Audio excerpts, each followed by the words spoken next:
دنیا کی ہر ملک کی طرح سے پاکستان میں بھی کورونا نے معیشت پر سخت وار کیا ہے۔ اس وائرس کی وجہ سے وزیراعظم عمران خان کو محدود وسائل کے باوجود حکومت پاکستان نے تقریباً 1200 ارب روپے کا ایک ریلیف پیکج دیا ہے، اور یقیناً کیونکہ یہ ایک آفت آئی تھی، یہ اچانک ایمرجنسی آئی تھی، پاکستان کے بجٹ میں اس کی گنجائش نہیں تھی، مگر اس کے باوجود حکومت نے اپنے محدود وسائل کے باوجود ایک بہت ہی زبردست قسم کا ریلیف پیکج دیا، جس میں سب سے بڑی بات یہ ہے کہ پاکستان کے 1 کروڑ کے قریب لوگوں کو ان کے گھروں میں ان کے دروازوں تک مالی امداد پہنچائی گئی ہے، اور اس انداز سے پہنچائی گئی ہے جو اس سے پہلے نہیں ہوا ہے۔ انشاءاللہ یہ صورتحال یقیناً بہت ہی اس وقت تکلیف دہ ہے، بہت سنگین چیلنجز ہے، مگر ماہرین یہ کہتے ہیں اور عام پاکستانی کی اللہ تعالیٰ سے دعا بھی ہے کہ یقیناً یہ چیلنج اور یہ مشکل دن گزریں گے اور اچھے دن آئیں گے، اور اس کے لیے پاکستان کی معیشت میں ان تمام چیلنجز کی وجہ کے باوجود بہت ساری گنجائش موجود ہے۔ جہاں پہ یہ بحران پاکستان کے لیے شدید مسائل لایا ہے، طبی صحت کے مسائل پیدا ہوئے ہیں، پاکستان کے لیے ایکسپورٹس کے حوالے سے کچھ مسائل پیدا ہوئے ہیں، لیکن اس کے اندر پنہاں ہے پاکستان کے لیے کچھ بہتر خبریں بھی، اور یقیناً پاکستان کے ان بہتر خبروں کی بنیاد پر آگے چل کے ہم کہہ سکتے ہیں کہ اگر اللہ تعالیٰ نے ساتھ دیا، کورونا قابو میں رہا، تو انشاءاللہ تعالیٰ پاکستان کی معیشت میں ہم بہت جلد ایک بہت اچھی صورتحال دیکھیں گے۔ پاکستان میں اس سے پہلے، اب سے چند دن پہلے، وزیراعظم عمران خان نے ایک تاریخی کنسٹرکشن پیکج بھی دیا ہے، جس کی ہر طرف سے بے پناہ تعریف کی جا رہی ہے۔ گرتی ہوئی شرح سود میں مہنگائی کی مسلسل کمی سامنے آ رہی ہے، شرح سود مسلسل گر رہی ہے، جس میں امکان یہ ہے کہ مزید گرے گی، جو پاکستان کی معیشت و کاروبار کے لیے شاید سب سے شاندار خبر ہے۔ دوسری جانب عالمی منڈی میں تیل سستا ترین ہو گیا ہے، اور پاکستان کے امپورٹ بل میں نہ صرف یہ کہ تیل سستا ہونے سے، دوسری کموڈیٹیز کے سستا ہونے سے بہت بہتری آئے گی، اور پاکستان کے لیے یہ ایک بہت ہی مناسب اور بہت ہی ضروری اور وقت کے لحاظ سے ایک بہت بڑی خدائی مدد ہے جو کہ اس پوری صورتحال میں نظر آ رہی ہے۔ دوسری جانب عالمی مالیاتی ادارے دنیا کی خراب ہوتی ہوئی معاشی صورتحال کی وجہ سے ہم جیسے ممالک کے، ترقی پذیر ممالک اور غریب ممالک کے حوالے سے ان کی ہمدردی نمایاں ہے، اور وہ ان ملکوں کی مدد کرنے کے لیے سامنے آ رہے ہیں۔ یہی وجہ ہے کہ پاکستان، جس پر بین الاقوامی قرضوں کا ایک بہت بڑا دباؤ ہے، اس کو واضح اشارے مل رہے ہیں کہ جو دنیا کے بڑے ممالک ہیں یا مالیاتی ادارے ہیں، وہ اس پورے ماحول کو بہت ہی ہمدردانہ دیکھ رہے ہیں، جو پاکستان کے لیے یقیناً ایک بہت ہی ایک سہل خبر ہے۔ اسی دوران ایک بہت بڑا چیلنج جو سامنے آ رہا ہے، جس سے بنے گا پاکستان کا آگے کا راستہ، وے فارورڈ، اور وہ یہ ہے کہ آئندہ چند ہفتوں میں وفاقی بجٹ پیش ہونا ہے، جو ایک بہت بڑا چیلنج ہے وزیر اعظم کی معاشی ٹیم کے لیے اور وزیر اعظم کی حکومت کے لیے۔ یہ کورونا بجٹ ہوگا، اور یہ آ رہا ہے اس وقت جب گزشتہ سال جب پاکستان میں ٹیکسز کا ٹارگٹ 5500 ارب رکھا گیا تھا، اس میں کورونا کی وجہ سے بے پناہ کمی آئی ہے، تقریباً 1500 ارب روپے کی اس میں کمی کا امکان ہے، اور اس کمی کے ساتھ نئے سال کا بجٹ تشکیل دیا جا رہا ہے، جو یقیناً ایک جوئے شیر لانے سے کم نہیں ہے کہ اس پورے ماحول میں کیسے ایک مستحکم بجٹ بنایا جائے جو معیشت کو بھی چلائے، جو کاروبار کو بھی چلائے، جو حکومت کی آمدن کو بھی برقرار رکھے، اور پھر پاکستان میں دستاویزی معیشت کا جو ایک سفر شروع ہوا ہے اس میں کمی نہ پیدا ہو۔ یہ بہت سنگین معاملات ہیں، سنگین چیلنجز ہیں، اس کے لیے ہم نے آج دعوت دی ہے اس پہ گفتگو کرنے کے لیے۔ وزیر اعظم کی معاشی ٹیم کے کپتان ہیں، اور بہت ہی مستعدی سے پچھلے 1.5 سال سے پاکستان کی معیشت کو ایک اپیہ چلا رہے ہیں، اس کو اسٹیئر کر رہے ہیں۔ ہمیں جوائن کر رہے ہیں وزیر اعظم کے مشیر خاص برائے finance and revenue doctor Abdul Hafeez شیخ۔ بہت بہت شکریہ ڈاکٹر صاحب، آپ نے انتہائی مصروفیت سے اپنا وقت نکالا ہے۔ ہم جس وقت بات کر رہے ہیں یقیناً ایک کرونا ماحول ہے، پوری دنیا میں چھایا ہوا ہے، پاکستان کو بھی سنگین بحران کا سامنا ہے۔ آپ اس پورے ماحول کو ڈاکٹر صاحب فرمائیے گا کہ آپ کو اس میں جو پاکستان کی معیشت کو سب سے بڑے چیلنجز ہیں وہ کیا دکھتے ہیں، اس کی ڈاؤن سائڈز کیا ہیں اور اس کی اپ سائڈز کیا ہیں؟ پہلے میں چاہوں گا کہ اگر آپ مختصراً ہمیں ڈاؤن سائڈز بتا دیں۔ جی کامران خان صاحب، بہت بہت شکریہ۔ دیکھیں، کرونا وائرس کے بارے میں بات کرنے سے پہلے میں آپ کو یہ بتاؤں کہ ہماری جو معیشت تھی کرونا وائرس سے پہلے کس انداز میں ایک مستحکم اور اچھی ڈائریکشن میں جا رہی تھی۔ پہلی چیز تو یہ تھی کہ جب یہ حکومت آئی تو ایک بحرانی کیفیت تھی، اور ہمارے پاس ڈالرز کی کمی تھی، اور ہمیں ارے قرض جو تھے بیرونی اور ڈومیسٹک وہ بہت زیادہ تھے. تو پہلا گول تو یہ تھا کہ ہم بحران سے نکلیں, اور اس کے لیے ہم نے کوشش کی کہ $17 بلین موبیلائز کیے, جو بائی لیٹرل ممالک ہیں ان سے بھی, اور IMF کے ساتھ ہم نے ایک خصوصی پروگرام طے کیا جس کی $6 بلین فائنینسنگ ہمیں ملی, اور اس کے ساتھ ہی world bank, Asian development bank اور انٹرنیشنل کمیونٹی ہمارے ساتھ کھڑی ہوئی, اور ہم نے اپنی جو پالیسیز تھی ان کو اس انداز میں آگے لے گئے کہ حکومتی اخراجات کو بہت سختی سے ہم نے کنٹرول کیا, اور ہم نے اسٹیٹ بینک سے زیرو بوروئنگ کی, ہم نے کوئی سپلیمنٹری گرانٹ نہیں دی, ہم نے ملٹری کا بجٹ بھی فریز کیا یعنی منجمد کیا, ہم نے سویلین بجٹ کو 40 ارب کم کیا, اور ہم نے فقط 2 جگہ پہ پیسے جو ہیں دیے. ایک وہ کہ اپنے بزنسز کو ہم کس طرح سے مراعات دیں کہ وہ ایکسپورٹس کر سکیں, اور دوسرا جو ہمارے کمزور ترین طبقے ہیں ان کے لیے ہم نے ایک تاریخی پیکیج دیا 180 ارب روپے کا, اور ساتھ ہی ساتھ ہم نے پروونسز کو, صوبوں کو اپنے تاریخ میں سب سے زیادہ رقم دی. اب یہ ساری چیزیں ایک اچھے انداز میں چل رہی تھی, ہمارا جو روپیہ ہے وہ بھی مستحکم ہو چکا تھا, ہماری جو کرنٹ اکاؤنٹ ڈیفیسٹ تھی, جو خاص ایک ڈالرز کی کمی کا جو ہے ایک پیمانہ ہے, وہ 20 ارب سے ہم 3 ارب پہ لا چکے تھے. ہمارا جو پرائمری بیلنس تھا وہ تاریخ میں پہلی بار پہلے 9 مہینے میں سرپلس ہوا تھا. تو ایک طرح سے یہ کرونا وائرس ہمارے لیے بہت برے وقت پہ آئی, اور جو ہماری ایک اچھی ڈائریکشن, اچھی سمت تھی جس میں ہماری معیشت جا رہی تھی, اس کو دھچکا لگا ہے. اب اس کے دیکھیں اثرات کیا ہیں. پہلی چیز تو یہ ہے کہ کرونا وائرس نے دنیا میں تقریباً کوئی 30 لاکھ لوگوں کو ابھی تک متاثر کیا ہے, اور کوئی 2 لاکھ لوگ جو ہیں ان کی ڈیتھ بھی ہوئی ہے. پاکستان میں تقریباً 15,000 لوگ متاثر ہوئے ہیں, تقریباً 300 ڈیتھس ہوئی ہیں, اور ملک کے مختلف حصوں میں ایک طرح کا لاک ڈاؤن ہے یا اکنامک ایکٹیویٹی میں کمی آئی ہے. اب آپ یہ سوچیں کہ اس سے کیا کیا چیزیں ہیں جو نیگیٹیولی متاثر ہو رہی ہیں. پہلی چیز تو جو گلوبل اکانومی ہے, یعنی ساری دنیا کی جو معیشت ہے, اس میں کوئی 3% کنٹریکشن ہوگی. اس کا مطلب ہے کہ ہمارے ایکسپورٹس جو ہیں ان کی ڈیمانڈ میں کمی ہوگی. دوسری جانب جو ہمارے ریمیٹنسز ہیں, ہمارے لوگ ایسے ملکوں میں کام کر رہے ہیں جیسے US ہے, UK ہے, یا گلف کے ممالک ہیں, خلیج کے ممالک, جہاں پر اکنامک ایکٹیویٹی بہت کم ہوئی ہے, اور اس شدید کمی کی وجہ سے ان کی جو مالی حیثیت ہے وہ متاثر ہوگی, اور ہماری جو ریمیٹنسز ہیں اس میں کمی آئے گی. پھر ہماری جو ٹیکس کلیکشن ہے, جو بہت ہی ایک ضروری چیز ہے اس ملک کی خودداری کے لیے, اور اس ملک کے لوگوں کو وہ چیزیں مہیا کرنے کے لیے جو ان کی ضرورت ہیں, خصوصی طور پہ پینے کا پانی, رہنے کی جگہیں, میونسپل سروسز, صحت, تعلیم, national security, police services, roads, bridges, dams, یہ سب چیزیں اس وقت بن سکتی ہیں جب ہماری ٹیکس کلیکشن جو ہے اچھی ہو. تو پچھلے 9 مہینے میں ہماری ٹیکس کلیکشن تقریباً 3,000 ارب ہوئی تھی, جو 17% کی رفتار سے بڑھ رہی تھی, لیکن اب وہ بھی متاثر ہوگی.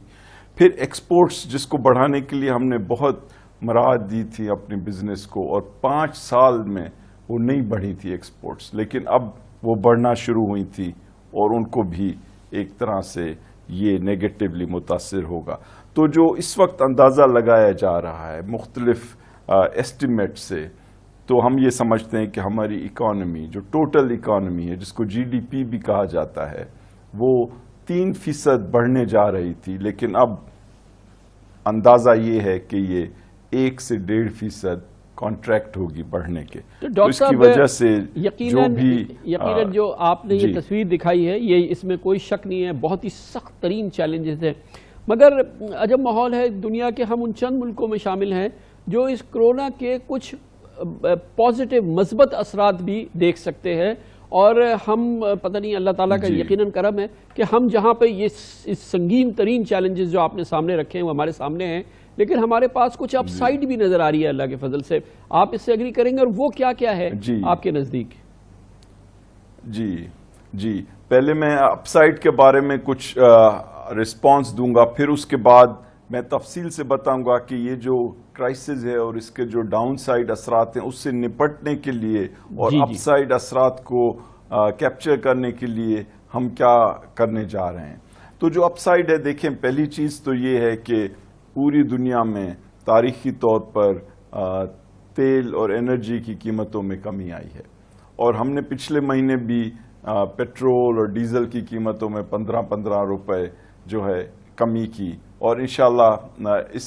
پہلی تاریخ کو ایک اور خوشخبری پاکستان کی پبلک کو ملے گی، جبکہ ڈیزل اور پیٹرول کی قیمتوں میں خاطر خواہ کمی ہوگی انشاءاللہ. تو اس کی وجہ سے ہماری ٹرانسپورٹ کی جو کاسٹ ہے وہ بھی گرے گی، ہماری جو انرجی کی کاسٹ ہے وہ بھی گرے گی، اور ہماری جو ایگریکلچر کے اندر ڈیزل کی یوزیج ہوتی ہے اس کی کاسٹ بھی گویا مہنگائی کم ہوگی نا ڈاکٹر صاحب؟ مہنگائی میں خاطر خواہ کمی آئے گی، تیل کی قیمتیں کم ہوگی. جی اور اس کے اثرات جو ہیں بنیادی طور پہ فلٹر کر کے تمام چیزوں کی جو قیمتیں ہیں وہ اس سے بنیادی طور پہ متاثر ہوتی ہیں. دوسری چیز یہ ہے کہ اس وقت ایک ایسا ماحول ہے کہ ہمارے جو بین الاقوامی دوست ہیں جیسے IMF وغیرہ، جن کے ساتھ ہمارے معاہدے ہیں، وہ ہمیں فلیکسیبلٹی دکھا رہے ہیں، اور ایسی چیزیں، ایسی مراحت دینے کے لیے انہوں نے ہمارے ساتھ ایگری کیا ہے جو کرونا کی غیر موجودگی میں شاید ممکن نہیں ہوتا. تو جو کنسٹرکشن پیکیج ہے اس میں جو خصوصی مراحت دی گئی ہیں کنسٹرکشن سیکٹر کو، وہ کرونا کی وجہ سے ہم ایک طرح سے حاصل کر پائے ہیں. دوسری جانب یہ ایک ایسا موقع ہے، ہر ملک کو ہے لیکن پاکستان کو خصوصی طور پہ ہے، کہ ہم یہ آنے والے 2-4 مہینے جو ہیں اس میں کیا ایسی مشکل چیزیں کر ڈالیں جو ادروائز ہم نہیں کر پائے ہیں، جس میں خصوصی طور پہ 3 سیکٹرز ہیں ایسے جن کے لیے ہمیں پریپیئر کرنا چاہیے. ایک تو IT سیکٹر ہے. دیکھیں IT سیکٹر جو ہے وہ کم سے کم متاثر ہوگا کرونا وائرس سے، کیونکہ یہ بنیادی طور پہ ویسے ہی گھروں میں کیا جاتا ہے یا ایسے دفاتر میں کیا جاتا ہے جس میں بہت زیادہ پبلک سے انٹرفیس نہیں ہوتا. تو دس از این ایریا جس کے اندر ہمیں ان آنے والے 3-4 مہینے میں بہت محنت کر کے ایک ہیڈ وے کرنا ہے. دوسرا ایک بڑا شعبہ جو تاریخی طور پہ جس میں ہماری پالیسی مایوس کن رہی ہے، لیکن جو ہمارے زیادہ سے زیادہ ترین لوگوں کو ایک طرح سے افیکٹ کرتا ہے، وہ ہے زراعت کا. تو یہ ایک ایسا موقع ہے کہ ہم زراعت کے اندر کچھ بڑے فیصلے کریں. یعنی ایک جانب تو یہ ہے کہ جو سیڈز ہیں، جو بیج ہے، ان کی کوالٹی ہم امپروو کریں. دوسرا جو پانی کی مینجمنٹ ہے اس کو ہم امپروو کریں. تیسرا یہ کہ ہم سبسڈیز دے کر کچھ جو ان پٹس ہیں پیٹرول اور ڈیزل کے علاوہ، جیسے فرٹیلائزر ہے، فرٹیلائزر میں آپ کو پتہ ہے ہم نے معاہدہ کر کے اس کی قیمتیں کافی حد تک کم کی، لیکن مزید اس میں کرنے کی کوشش کرنی چاہیے. تو اگر ہم فرٹیلائزر اور الیکٹرسٹی اور پیٹرول اور ڈیزل کی قیمتیں بھی کم کریں، اور دوسری جانب کچھ پروکیورمنٹ جو ہے اس کی رفتار بڑھائیں. اور یہ آپ دیکھ رہے ہیں کہ جو پیکیج ہم نے دیا ہے اس میں اس وقت تقریباً 82 لاکھ ٹن جو ہے وہ گندم جو ہے پروکیور کی جا رہی ہے. اور یہ کوئی جو اماؤنٹ ہے اس میں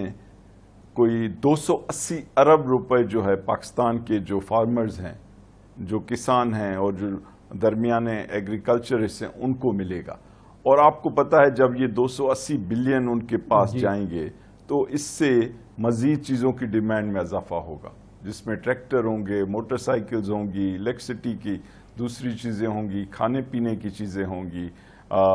تو اس سے پوری اکانومی میں ایک طرح سے ڈیمانڈ جنریشن ہوگی. اور ڈاکٹر صاحب یہ جو کنسٹرکشن پیکیج ہے جس کو آپ نے فرمایا کہ بہت ہی ظاہر ہے کہ سارا پاکستان اس کی گواہی دے رہا ہے، اور ابھی ہم نے دیکھا ہے کہ کرونا کے ماحول میں اور بہت ہی زبردست پرفارمنس دکھائی ہے بعض لوگوں نے کہ کم سے کم لوگوں میں کنسٹرکشن کرنا اور یہ جو سوشل ڈسٹینسنگ کو مینٹین کر کے اس کے جو پورے جو بینیفٹس ہیں اس کو ہارنس کیا جا سکتا ہے، اور یقیناً یہ بھی ہے کہ جو اربن ہماری اکانومی ہے اس کو ایک بہت بڑا اسٹیمولس دے سکتا ہے یہ تیسرا سیکٹر آئی ٹی اور ایگریکلچر کے بعد۔ جی کامران خان صاحب، جو کنسٹرکشن پیکیج ہے آپ کو پتہ ہے اس میں جو تاریخی فیصلے کیے گئے ہیں، ایک تو یہ کہ ٹیکس ریجیم جو ہے اس کو انکم سے ہٹا کر فکس ٹیکس ریجیم یعنی اسکوائر فٹیج یا اسکوائر میٹر کے اوپر کر دیا گیا ہے تاکہ ایف بی آر کی جانب سے کوئی ہریسمنٹ کا خطرہ نہیں ہو۔ دوسری جانب کئی جو انویسٹمنٹس ہیں اس سیکٹر میں، اس میں انکم کی جو سورس ہے اس کے بارے میں کوشچننگ جو ہے اس کو روک دیا گیا ہے۔ پھر یہ کہ جو ایک گھر ہے اس کے اوپر کیپٹل گینز ٹیکس معاف کی گئی ہے، اور جو افورڈیبل ہاؤسنگ یعنی جو پرائم منسٹر صاحب کا پروگرام ہے لاکھوں گھر بنانے کا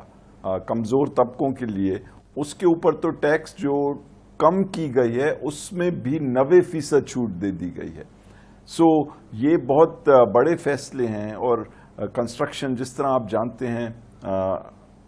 اس سے کوئی 35-40 اضافی انڈسٹری کی جو ہے بینیفٹ ہوتی ہے، اور اس میں اکنامک ایکٹیویٹی بڑھتی ہے۔ اور آخری بات جو میں اس پہ کہوں گا کہ اس موقع کا ہمیں کیا فائدہ لینا چاہیے، وہ یہ بہت ضروری ہے کہ ہمارے جو تعلقات بنے ہیں بہت اچھے بین الاقوامی اداروں سے اور بین الاقوامی انویسٹر سے، ہم اس کو لیوریج کریں اور ان تعلقات کو مزید بہتر بنائیں تاکہ آنے والے دنوں میں ہم نہ صرف یہ کہ ان سے امداد لے سکیں، بلکہ اس سے زیادہ اہم بات جو ہے کہ ہم اپنی ٹریڈ کی جو ڈائریکشن ہے اس کو گلوبلی کنیکٹ کر سکیں۔ اور اس سلسلے میں آپ نے دیکھا ہوگا جو پچھلے 9 مہینے میں جو فیصلے کیے گئے اس کی وجہ سے انٹرنیشنل بزنس کمیونٹی نے بہت اچھی رسپانس دی، اور ایف ڈی آئی بھی $2 بلین یعنی 137% بڑھی، اور اسی طرح سے اس میں تو کوئی شک نہیں ہے ڈاکٹر صاحب کہ پاکستان کا انٹرنیشنل اسٹیچر جو ہے وہ یقیناً پچھلے 2 سال کے اس سے پہلے سے مقابلے میں یقیناً بہت اضافہ ہوا ہے، لیکن وہ چیز جو کہ ہماری اکانومی کو، ہمارے بزنس کو، ہمارے تمام جو اکانومی سے ریلیٹڈ شعبوں کو یقیناً ایک بہت بڑا ایک پش دے گی، جس میں آپ نے عرض کیا کہ ابھی مزید تیل کی قیمتوں میں کمی ہونے والی ہے، اور اس کے ساتھ ہی دوسری کموڈیٹیز جو ہیں وہ کم ہو رہی ہیں۔ کیا ہم اس میں ہماری شرح سود کم ہوئی ہے؟ کیا ہم اس میں بجلی کی قیمتیں، جس کا بھی آپ نے ذکر کیا کہ اس پورے ماحول کی وجہ سے اور تمام یہ فیولز کی پرائسز جو کم ہو رہی ہیں اس کی وجہ سے پاکستان میں بجلی کی قیمتیں بھی کم ہوں گی، یا اس کے راستے میں ہمارا جو وہ ناکارہ سیکٹر ہے بجلی کا وہ آ جائے گا؟ کیونکہ اگر بجلی کی قیمتیں بھی کم ہوتی ہیں، اگر تیل کی قیمتیں بھی کم ہوتی ہیں، شرح سود اب سنگل ڈیجٹ ہو گیا ہے، خیال یہ ہے کہ اس میں مزید کمی آتی ہے، تو یہ تو ایک وہ چیز ہے جو کہ بہت بڑی خدائی مدد ہے پورے پاکستان کی اکانومی کے لیے۔ کیا یہ ہم سب چیزیں دیکھیں گے اگلے چند ہفتوں میں، مہینوں میں؟ جی دیکھیں، جہاں تک بجلی کی قیمتوں کا تعلق ہے تو میں بار بار کہتا رہا ہوں کہ یہ پاکستان کے لیے ایک طرح سے سب سے بڑا چیلنج ہے، کیونکہ اس وقت کامران خان صاحب 72% پاکستانی کنزیومرز جو ہیں ان کو مختلف انداز میں گورنمنٹ جو ہے وہ سبسیڈائز کر رہی ہے، اور چونکہ اس وقت تیل کی قیمتیں اور ایل این جی کی قیمتیں ساری دنیا کی مارکیٹس میں کم ہیں، اور ہم یہ بھی سوچ رہے ہیں کہ کس طریقے سے ہیجنگ کی جائے کہ آئندہ آنے والے دنوں میں اگر تیل کی قیمت بڑھ بھی جاتی ہے تو ہمیں ایک انشورنس لی جائے کہ جس میں ہمیں تیل کی قیمت کم قیمت پہ مل سکے، اور اس پہ کافی پیش رفت ہو رہی ہے۔ جہاں تک الیکٹریسٹی سیکٹر کا ایشو ہے تو اس وقت جو ہم نے ریلیف پیکیج دیا ہے اس میں 2 انداز میں بجلی کی قیمتیں کم کی گئی ہیں۔ ایک تو یہ کہ تمام صارفین جو ہیں، جو 70 سے 80% چھوٹے صارفین ہیں، ان کو ہم نے 3 مہینے ڈیفر کر دیا ہے بلنگ کا پیمنٹ۔ دوسری جانب آج کابینہ نے فیصلہ کیا، جو ای سی سی نے کل کیا تھا اس کو ریٹیفائی کیا، کہ تمام چھوٹے جو بزنس ہیں، کمرشل، جو بھی کمرشل انٹرپرائزز ہیں پاکستان میں، ان کو بجلی جو ہے وہ کہ بل معاف کر دیے جائیں گے، ڈیفر نہیں کیے جائیں گے بلکہ معاف کر دیے جائیں گے. تو جتنا بھی ان کا خرچ بجلی کے اوپر ہوا 3 مہینے پچھلے جو گزرے ہیں، اتنے ہی پیسے ان کو ہر ایک کو بجلی کی شکل میں دیے جائیں گے. تو یہ بھی اس سے بھی بجلی کی کنزمپشن بھی بڑھے گی، کیونکہ اس وقت آپ کو پتا ہے کہ ایکسس سپلائی ہے، یعنی بجلی ہمارے پاس جو کیپیسٹی ہے وہ ہماری ضرورت سے کافی زیادہ ہے. اب جو چیلنج آئے گا ہمیں وہ یہ ہے کہ ہم اپنے جو سرکاری جنریشن کمپنیز ہیں جن کی ایفیشنسی کم ہے ان کو کس انداز میں بہتر کر سکتے ہیں. ہماری جو ڈسٹریبیوشن کمپنیز ہیں جن کی لاسز کافی ہیں، اس میں کس انداز میں پرائیویٹ سیکٹر کو لا کر ہم امپروومنٹ کر سکتے ہیں، اور ہماری جو کلیکشن ایفیشنسی ہے اس کو ہم کیسے مزید امپروو کر سکتے ہیں. تو یہ لیکن ایک بات ماننے والی ہے کہ جب یہ حکومت آئی تو جو سرکولر ڈیٹ تھا اس سیکٹر میں وہ 38 ارب ہر مہینے بڑھ رہا تھا، لیکن اس حکومت کی کوششوں کی وجہ سے وہ اب جو ہے اس کے بڑھنے کی رفتار جو ہے 38 سے کم. لیکن ڈاکٹر صاحب یہ جو سرکاری شعبے میں بجلی ہے کا جو سیکٹر ہے وہ تو اس میں تو کچھ نہیں ہوا ہے پچھلے 18 مہینے میں، دوسری جگہوں پہ بہت کچھ ہوا ہے، لیکن یہ تو شعبہ جو ہے یہ تو کہ ناکامی کی تصویر ہے. یہ جینکوز اسی طرح سے بلیڈ کر رہی ہیں، یا آپ کے جو بجلی کے کارخانے ان کی انیفیشنسیز وہی ہے، آپ کے جو ایریئرز ہیں وہ ویسے کے ویسے ہی کھڑے ہیں، اور جو لیکیجز ہیں وہ اپنی جگہ کھڑی ہیں. اگر یہ سرکاری شعبے میں بجلی کا جو سیکٹر ہے اس میں اصلاحات آتی ہیں پچھلے 18 مہینے میں اور قابل ذکر اصلاحات آتی تو آج ہم اس صورتحال میں نہیں ہوتے. آج ہم اپنے صارف کو جو دنیا کی مہنگی ترین بجلی خرید رہا ہے اور اس پورے ماحول میں ہم اس کی قیمت آدھی نہیں تو 1/4 تو کم کر ہی دیتے. دیکھیں میرے خیال میں اس شعبے میں کافی بہتری آئی ہے، لیکن جو بیس تھی، جو خرابیوں کی بیس ہے اتنی زیادہ ہے کہ یہ واضح طور پہ شاید نظر نہیں آ رہی ہو. دوسرا یہ کہ کئی پرانے کانٹریکٹس ہیں جس کے تحت جو را مٹیریل ہے ان کا وہ طے ہے، تو یہ بھی ایک طرح سے دقت بنی ہوئی ہے. پھر کچھ ایسے کانٹریکٹس ہیں مختلف آئی پی پیز کے ساتھ جن کے بارے میں بھی آپ کو پتا ہے کہ اس میں تو ڈاکٹر صاحب اب ان سے ایک رپورٹ آئی ہے، ان سے بات چیت شروع ہوئی ہے. Do you see light at the end of the tunnel کہ آئی پی پیز کے ساتھ بہرحال کچھ لے دے کی بنیاد پہ کوئی کہیں جا کے یہ معاملہ سیٹل ہونا تاکہ ہم آگے بڑھیں؟ آپ کو کچھ اس میں ٹھوس امید نظر آتی ہے؟ جی دیکھیں، میں یہ جانتا ہوں کہ پرائم منسٹر صاحب اس وقت الیکٹرسٹی کے شعبے کو سب سے زیادہ ترجیح دے رہے ہیں، اور کافی ایفرٹ ہو رہا ہے کہ اس کے ملٹیپل جو ایشوز ہیں ان کو ٹیکل کیا جائے، جس میں ڈسٹریبیوشن کمپنیز اور جینکوز کی امپروومنٹ، جس میں ایک اچھا ڈائیلاگ آئی پی پیز کے ساتھ مل کے اس مسئلے کو اچھے انداز میں حل کرنا، اور جو سبسڈیز کا نظام ہے اس کو بہتر کرنا، اور کلیکشن کے اندر امپروومنٹس کرنا، اور جس حد تک ممکن ہو پرائیویٹ سیکٹر کی ایفیشنسی اس شعبے میں لانا. تو آئی تھنک کہ آنے والے دنوں میں آپ اس میں کافی پیش رفت دیکھیں. ڈاکٹر صاحب کمرشل